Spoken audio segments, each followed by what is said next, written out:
Hey everyone, this is Gary from ScreenRec, and like many of you, I'm also working from home. While this is awesome in many ways, it also creates one big challenge: team communication.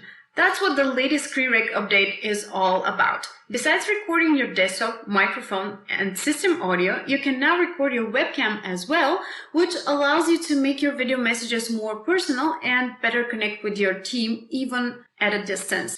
If you haven't tried ScreenRec yet, just click the link in the description to download it for free. And if you have ScreenRec installed, you will receive this update as soon as you're online.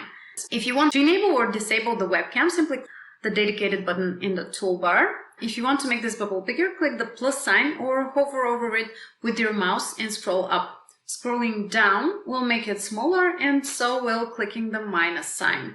If you click on this X button here, you will disable the webcam altogether, and you can bring it back up by clicking the button in the toolbar. Now, one feature that can be useful in many cases is full screen.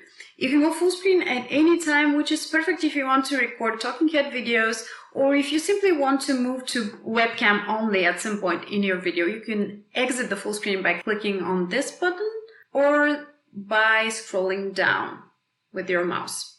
By the way, you can move the bubble around by simply dragging it with your mouse. You can also control the default behavior by going to Settings. Click on this toggle here to enable or disable the webcam by default. Right now it's enabled, which means that all videos that I record will start with the webcam on. If I click on it, it will be disabled by default. So that is all about the new ScreenRec webcam feature. We're very excited about it, and we're very excited to hear your thoughts as well. So please share them in the comments. Thank you for watching, and I'll talk to you soon. Bye!